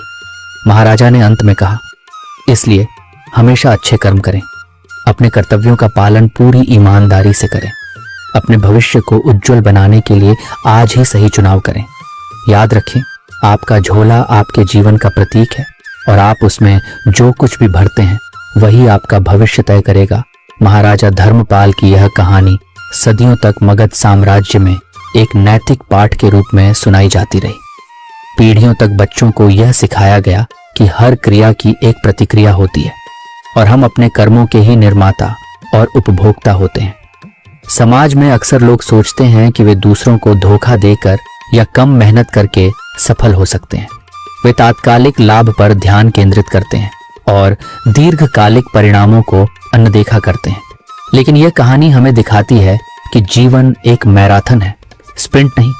जो आज बोया जाता है वही कल काटा जाता है। सेनापति रणधीर का जीवन इस बात का प्रमाण था कि ईमानदारी और निष्ठा हमेशा फल देती है, भले ही मार्ग कठिन हो। उनकी मेहनत ने उन्हें न केवल शारीरिक रूप से मजबूत बनाया, बल्कि मानसिक रूप से भी उन्हें शांति प्रदान की। उन्हें किसी बात का पछतावा नहीं था, क्योंकि उन्होंने अपना सर्वस्व दिया था। सेनापति प्रताप का उदाहरण हमें बताता है कि औसत दर्जे का या लापरवाह रवैया हमें कभी कभी तात्कालिक रूप से बचा सकता है, लेकिन अंततः यह हमें कमजोर और असुरक्षित बना देता है। यदि उन्होंने थोड़ी और मेहनत की होती तो उनके कष्टों से बचा जा सकता था। और सेनापति चतुरसेन का भाग्य एक गंभीर चेतावनी थी।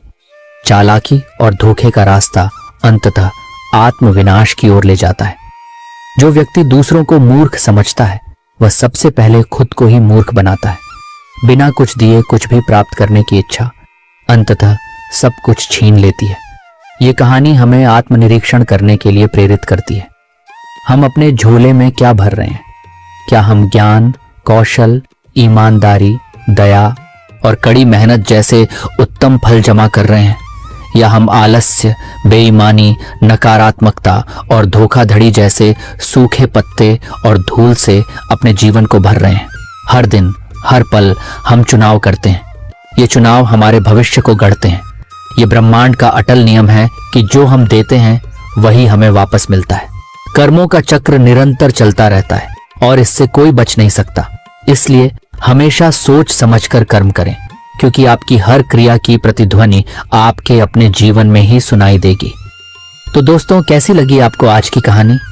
उम्मीद है इसने आपको सोचने पर मजबूर किया होगा। बहुत बरसों पहले भारतवर्ष में एक सौदागर रहता था। वह बहुत ही धनी था। धन के साथ साथ वह अत्यंत ज्ञानी और परोपकारी भी था। उसके सभी बेटे उसके साथ रहते थे।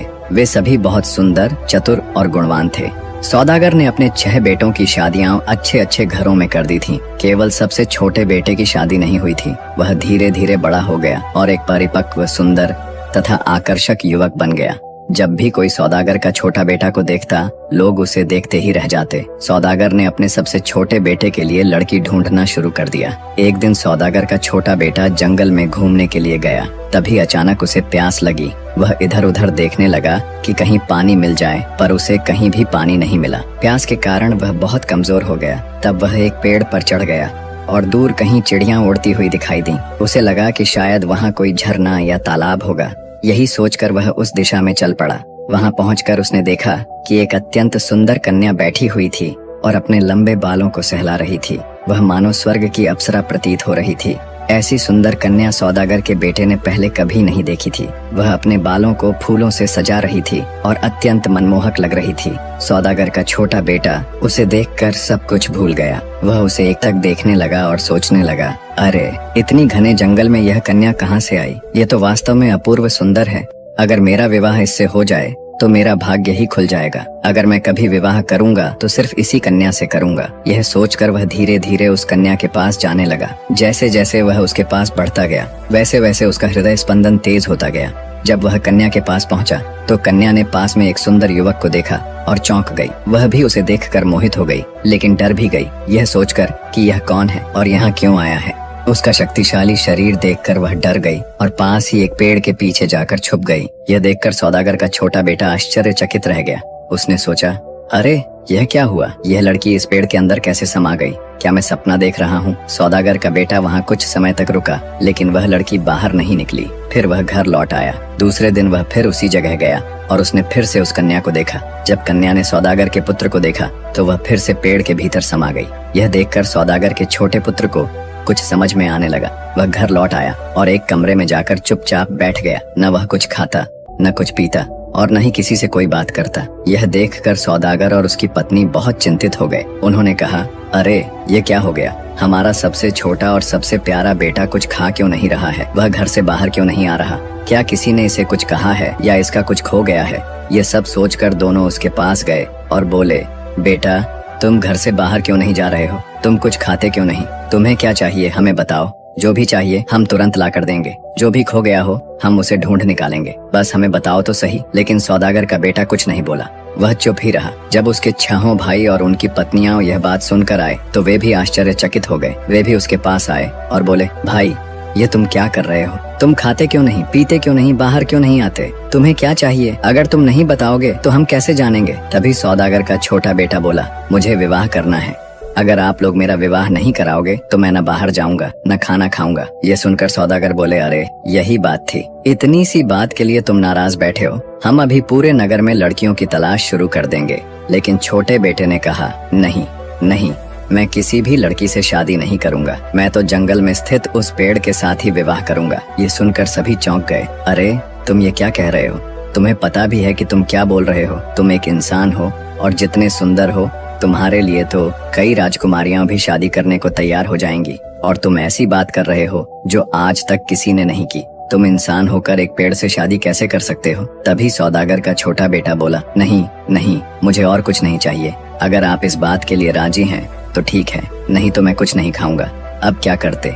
वह उनका सबसे छोटा और सबसे प्यारा बेटा था, उसकी बात माननी ही पड़ी। फिर क्या था, सौदागर राजी हो गए और उन्होंने अपने पुत्र का विवाह उस पेड़ से करवा दिया। विवाह के बाद उस पेड़ को काटकर सौदागर के छोटे बेटे के महल में रख दिया गया, क्योंकि वह कन्या तो उसी पेड़ में निवास करती थी। अब वह कहाँ जाती? वह वहीं रहती थी जहाँ वह पेड़ रखा गया था, यानी सौदागर के छोटे बेटे के कमरे में। अब क्या हुआ, जब वह बाहर निकली तो उसने देखा कि कमरे में एक युवक बैठा है। वह उसके पास गई और बोली, तुम कौन हो? मुझे सच सच बताओ। सौदागर का छोटा पुत्र बोला, मैं तुम्हारा पति हूँ, अब हमारा विवाह हो चुका है। यह सुनकर वह कन्या भी चुप हो गई। अब वह और क्या कहती? वह उसके साथ रहने के लिए राजी हो गई। सुबह हुई जब सौदागर और उनके परिवार के लोगों ने देखा कि उसी पेड़ के अंदर एक कन्या थी और अब वही उनकी बहू बन गई है, तो सब लोग खुशी से झूमने लगे। उन्होंने अपने पुत्र की बहुत प्रशंसा की। अब वह कन्या सौदागर के घर में रहने लगी। सातों बहुएं आपस में बहुत अच्छे व्यवहार से रहती थीं। वे सब बहन जैसी थीं, एक दूसरे की सहायता करती, मिलजुल कर सारे घर का काम संभालती और सबका बहुत ध्यान रखती थीं। इसी कारण सौदागर की सबसे प्रिय बहू वही छोटी बहू बन गई। हर दिन सौदागर की सातों बहुएं नहाने के लिए नदी की ओर जाया करती थीं। वह नदी बहुत सुंदर थी और सुंदर स्थान पर स्थित थी। वहाँ कई अन्य लोग भी नहाने आते थे। एक दिन जब सातों बहुएं नहाने के लिए नदी पर गईं, तो नहाते समय सबसे छोटी बहू का एक लंबा बाल टूटकर हाथ में आ गया। यह देखकर वह दुखी हो गई। इतना सुंदर बाल कैसे टूट गया? उसने वह बाल एक छोटी सी डिब्बी में रखकर नदी में फेंक दिया और अपनी 6 भाभियों के साथ घर लौट आई। लेकिन वह डिब्बी कहीं गई ही नहीं, वह वहीं नदी के किनारे रुक गई। कुछ समय बीत गया। उस नगर का राजा शिकार करने के लिए वन की ओर गया था और शिकार करके लौट रहा था। तभी अचानक उसे प्यास लगी और वह पानी पीने के लिए पास की नदी पर गया।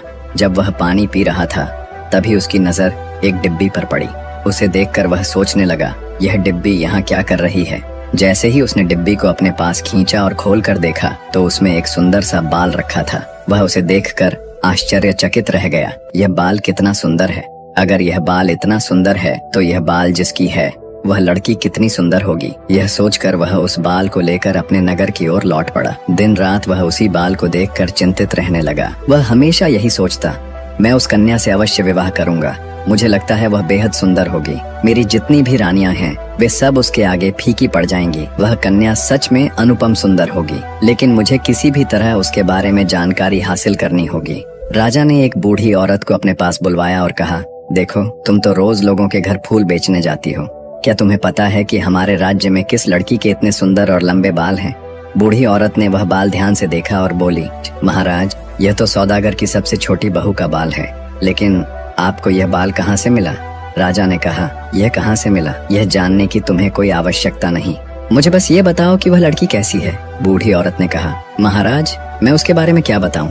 वैसी सुंदर कन्या तो पूरे संसार में नहीं है, पर अफसोस वह शादीशुदा है। ऐसी कन्या तो आपको मिलनी चाहिए थी, वह आपकी रानी होनी चाहिए थी। यह सुनकर राजा ने कहा, कोई बात नहीं, वह अवश्य मेरी रानी बनेगी। अब मुझे यह बताओ कि वह किस समय नदी में स्नान करने जाती है। बूढ़ी औरत ने सब कुछ बता दिया।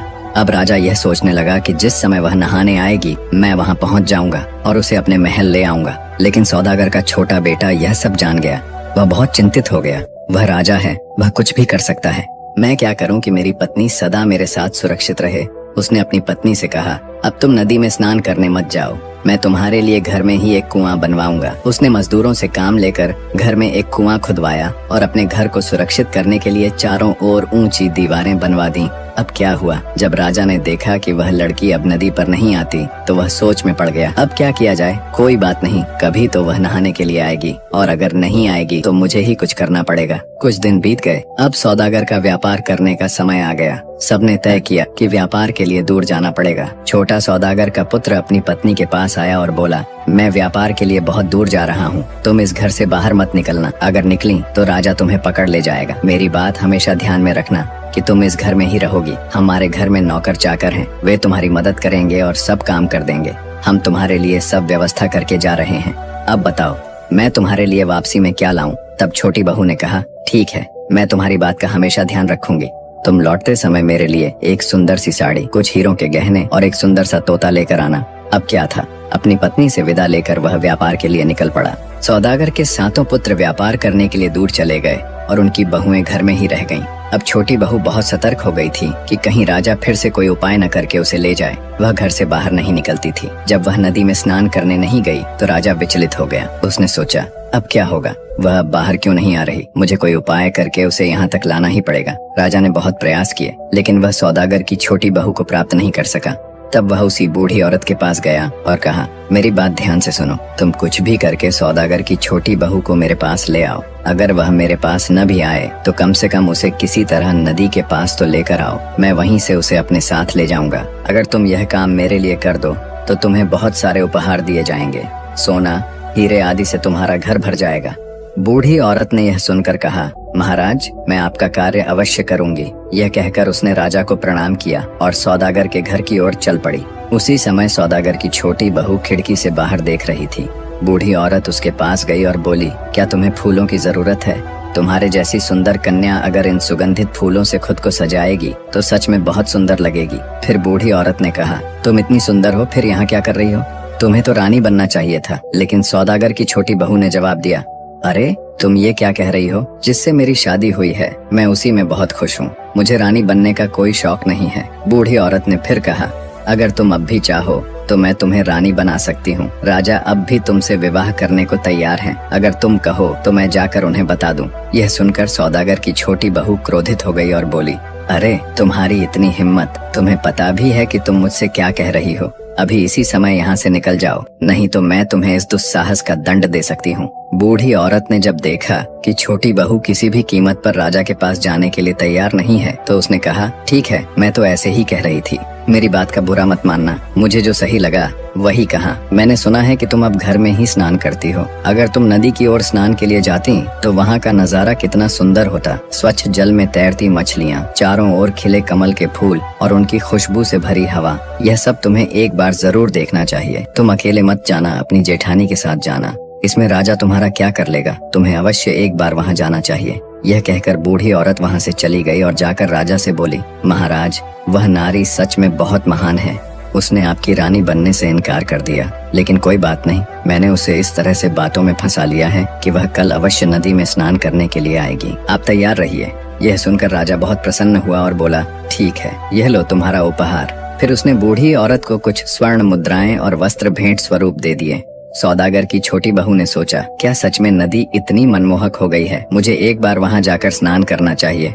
उसने अपनी 6 जेठानियों से कहा, चलो एक बार नदी में नहाने चलते हैं। लेकिन 6 जेठानियों ने साफ मना कर दिया और कहा, नहीं, तुम ऐसा कैसे कह सकती हो, तुम्हारे पति ने तो तुम्हें मना किया था कि न नदी में जाना है और न ही घर से बाहर निकलना है, लेकिन तुम फिर भी ऐसा बोल रही हो। छोटी बहू ने समझाया, हम ज्यादा देर नहीं रुकेंगे, बस थोड़ी देर नहाकर लौट आएंगे। फिर भी जेठानियां नहीं मानी तो वह अकेली ही नदी में स्नान करने निकल पड़ी। जब वह वहां पहुंची तो उसकी सुंदरता नदी की सुंदरता में खो गई। सच में नदी बहुत सुंदर हो गई थी। वह वहां नहा रही थी कि अचानक राजा वहां आ गया। राजा को देखकर सौदागर की छोटी बहू घबरा गई। राजा ने कहा, अरे तुम्हें इस नदी में नहाने की अनुमति किसने दी? यह नदी मेरी है और मेरे राज्य की सीमा में आती है, इसलिए तुम्हें इसका कर देना पड़ेगा। छोटी बहू ने कहा, अभी तो मेरे पास कुछ नहीं है। राजा बोला कर की बात छोड़ो, मैं तुमसे विवाह करना चाहता हूँ। इतनी सुंदर स्त्री होकर तुम एक साधारण सौदागर की बहू कैसे हो सकती हो? तुम्हें तो रानी होना चाहिए। लेकिन छोटी बहू ने साफ मना कर दिया। जब वह वहाँ से उठकर जाने लगी तभी राजा ने अचानक उसका हाथ पकड़ लिया और जबरदस्ती उसे अपने राजमहल की ओर ले गया। अब छोटी बहू क्या करती? वह रोती रही, लेकिन रोने से कुछ नहीं हुआ।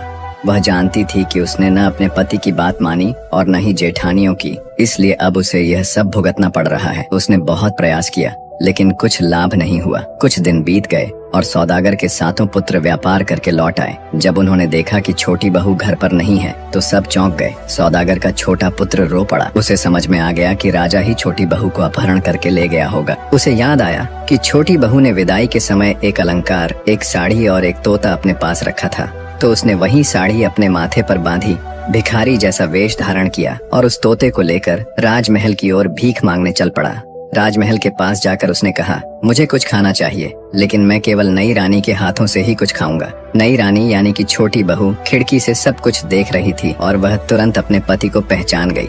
वह रो पड़ी, लेकिन अब कुछ नहीं हो सकता था। वह अब किसी और की पत्नी बन चुकी थी। राजा ने कहा, छोटे भिक्षु की बात मान लो, उसे केवल नई रानी के हाथों खाना चाहिए। तो छोटी रानी कुछ खाद्य सामग्री लेकर उसके पास आई। जैसे ही उसने उसे देखा, सौदागर का छोटा पुत्र अपने प्राण त्याग बैठा। छोटी रानी, जो सौदागर की बहू थी, रो पड़ी और राजा से कहा, यह और कोई नहीं, मेरे पति हैं। मेरे बिना इन्होंने जीवन त्याग दिया। मैं उन्हें अंतिम बार चिता पर जलते हुए देखना चाहती हूँ। राजा ने कहा, ठीक है। जब सौदागर के छोटे पुत्र की चिता को अग्नि दी जा रही थी, तभी उसकी पत्नी दौड़कर चिता में कूद गई और अपने पति के साथ जलकर मृत्यु को प्राप्त हो गई। यह सब राजा देख रहा था। वह दुखी हो गया और बोला, मैंने यह सब तुम्हारे लिए ही किया था, तुम्हारे बिना मैं नहीं रह सकता। इतना कहकर राजा भी चिता की ओर दौड़ा और उसमें कूद गया। सौदागर का छोटा पुत्र, जो दिव्य तोता साथ लाया था, वह यह सब देख रहा था। उसने भगवान के पास जाकर दिव्य औषधि ली और चिता पर डाल दी। भगवान की दिव्य औषधि के प्रभाव से सौदागर का छोटा पुत्र और उसकी पत्नी दोनों जीवित हो उठे। लेकिन राजा, जो एक पराई स्त्री पर बुरी दृष्टि डालने का दोषी था, उसे श्राप मिला और वह एक कुत्ता बन गया। अब सौदागर का छोटा पुत्र उस राज्य का राजा बना और अपनी पत्नी के साथ सुखपूर्वक रहने लगा।